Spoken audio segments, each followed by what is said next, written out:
بسم اللہ الرحمن الرحیم۔ السلام علیکم گائز، اگر آپ لوگ ہمارے چینل پر نئے ہیں تو پلیز ہمارے چینل کو سبسکرائب کر لیجئے اور ساتھ ہی بیل آئیکن کے بٹن کو پریس کر لیجئے تاکہ مزید آنے والی ویڈیو آپ لوگوں تک پہنچتی رہے۔ آج کا بیان بنی اسرائیل کے ایک عابد کا واقعہ ہے۔ بیان کیا جاتا ہے کہ بنی اسرائیل میں ایک عابد رہا کرتا تھا کہ اس زمانے میں کوئی عابد اس کے جیسا نہ تھا۔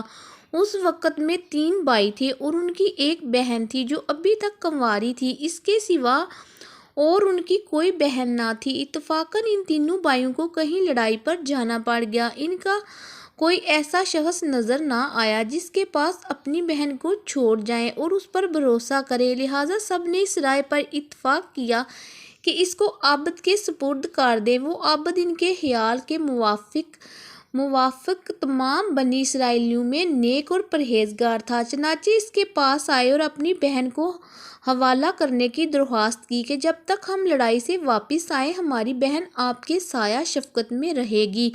عابد نے ایسا کرنے سے انکار کر دیا اور ان کی بہن سے خدا کی پناہ مانگی۔ وہ نہ ماننے اور اصرار کرتے رہے کہ ان کی بہن کو اپنی نگرانی میں رکھنا منظور کر لے، حتیٰ کہ عابد نے ان کی درخواست کو منظور کر لیا اور کہا کہ اپنی بہن کو میری عبادت خانے کے سامنے کسی گھر میں چھوڑ جاؤ۔ انہوں نے ایک مکان میں اس کو لا اتارا اور چلے گئے۔ وہ لڑکی عابد کے قریب ایک مدت تک رہی۔ عابد اس کے لیے کھانا لے کر آتا اور اپنے عبادت خانے کے دروازے پر رکھ کر دروازہ بند کر لیتا اور واپس اندر چلا جاتا اور لڑکی کو آواز دیتا اور وہ اپنے گھر سے آ کر کھانا لے جاتی تھی۔ پھر راوی نے بیان کیا ہے کہ پھر شیطان نے عابد کو بہکانا شروع کیا۔ ابتدا میں اس کو خیر کی ترغیب دیتا رہا اور لڑکی کا دن میں عبادت خانے تک آنا اس پر گراں ظاہر کرتا رہا کہ کہیں ایسا نہ ہو کہ یہ لڑکی دن میں کھانا لینے کے لیے گھر سے نکلے اور کوئی شخص اس کو دیکھ نہ لے، اس لیے بہتر یہ ہے کہ اس کا کھانا لے کر اس کے دروازے پر رکھ آیا کر، اس پر اجر عظیم ہوگا۔ غرض یہ کہ عابد کھانا لے کر اس کے گھر جانے لگا۔ کچھ مدت بعد پھر شیطان اس کے پاس آیا اور اس کو ترغیب دی اور اس بات پر اسے ابھارا کہ اگر تو اس لڑکی سے بات چیت کیا کرے تو تیرے کلام سے مانوس ہوگی، کیونکہ اس کو تنہائی سے سخت وحشت ہوتی ہے۔ شیطان نے اس کا پیچھا نہ چھوڑا حتیٰ کہ عابد اس لڑکی سے بات چیت کرنے لگا، اپنے عبادت خانے سے اتر کر اس کے پاس آنے لگا۔ پھر شیطان اس کے پاس آیا اور اس سے کہا کہ تو اپنی عبادت خانے کے دروازے پر وہ اپنے گھر کے دروازے پر بیٹھے اور دونوں باہم باتیں کرو تاکہ اس کو خوشی محسوس ہو۔ آخرکار شیطان نے اس کو عبادت خانے کے دروازے پر لا بٹھایا۔ لڑکی بھی گھر سے دروازے پر آئی۔ اسی طرح ایک زمانے تک یہ حال رہا۔ شیطان نے عابد کو پھر کار خیر کی رغبت دی اور کہا بہتر ہے کہ خود لڑکی کے گھر کے قریب جا کر بیٹھے اور ہم کلامی کرے، اس میں زیادہ دلداری ہے۔ عابد نے ایسا ہی کیا۔ شیطان نے پھر تحصیل و ثواب کی رغبت دی اور کہا کہ اگر لڑکی کے دروازے سے قریب ہو جائے تو بہتر ہے تاکہ اس کو دروازے تک آنے کی بھی تکلیف نہ اٹھانی پڑے۔ عابد نے یہی کیا کہ اپنے عبادت خانے سے لڑکی کے دروازے پر آ کے بیٹھتا تھا اور باتیں کرتا تھا۔ ایک عرصے تک یہی کیفیت رہی۔ شیطان پھر عابد کو ابھارا کہ اگر عین گھر کے اندر جا کر باتیں کیا کرے تو بہتر ہے تاکہ اس لڑکی کو باہر نہ آنا پڑے اور کوئی اس کا چہرہ نہ دیکھ پائے۔ غرض عابد نے شیوہ اختیار کیا کہ لڑکی کے گھر اندر جا کر دن بھر اس سے باتیں کیا کرتا اور رات کو اپنے عبادت خانے میں واپس چلا جاتا، یہاں تک کہ عابد نے لڑکی کے زانوں پر ہاتھ مارا اور اس کے رخسار کا بوسہ لے لیا۔ پھر روز بروز لڑکی کو اس کی نظروں میں آرائش دیتا رہا اور اس کے دل میں غلبہ کرتا رہا، حتیٰ کہ وہ اس کے اور زیادہ قریب ہو گیا اور لڑکی حاملہ ہو کر ایک لڑکا جنا۔ پھر شیطان عابد کے پاس آیا اور کہنے لگا کہ اب بتاؤ کہ اگر اس لڑکی کے بھائی آ گئے اور اس بچے کو دیکھا تو تم کیا کرو گے؟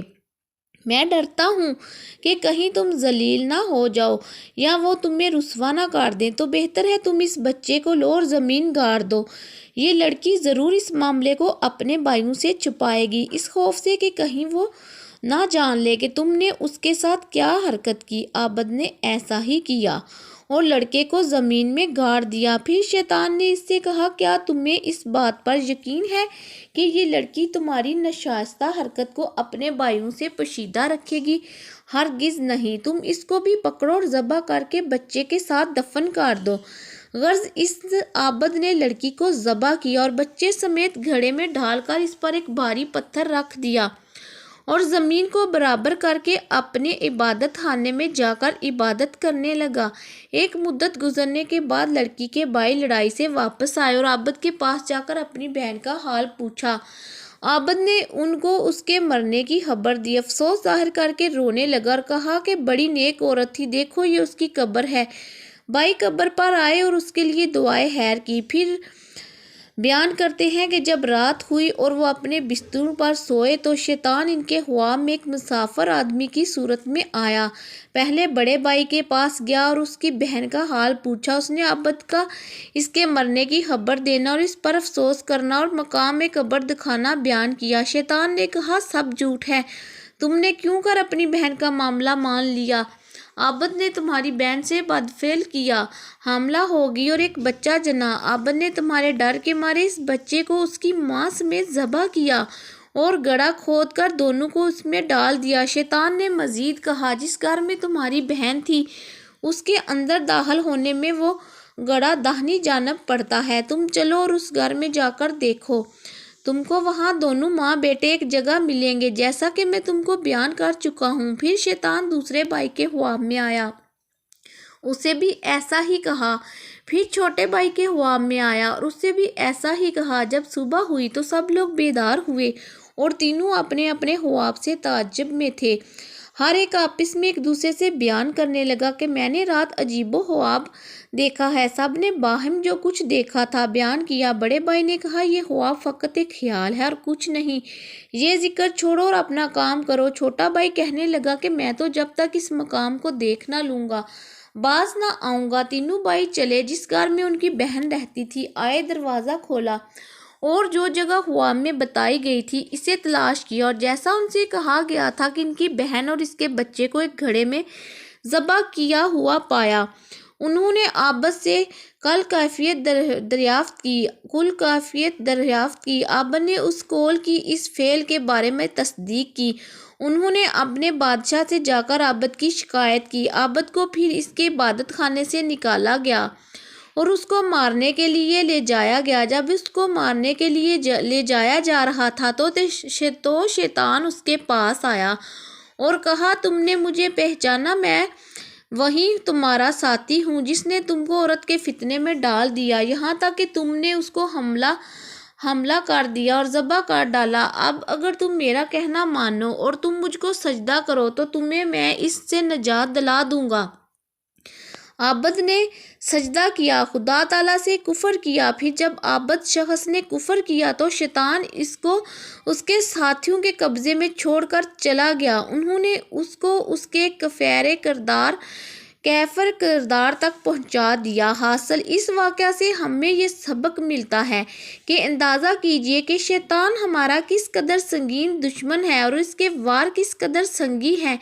چنانچہ ہمیں چاہیے کہ اس واقعے سے سبق حاصل کریں اور شیطان کے ہتھ کنڈوں سے اپنے آپ کو بچائیں۔ اللہ تعالیٰ ہم سب کی حفاظت فرمائے، آمین۔ ویڈیو اچھی لگی ہو تو ویڈیو کو لائک، شیئر اور کمنٹ باکس میں آ کر اپنی رائے کا اظہار کیجیے۔ اس ویڈیو کے ڈسکرپشن میں دیے گئے لنک پر وزٹ کیجیے۔ اللہ حافظ، شکریہ۔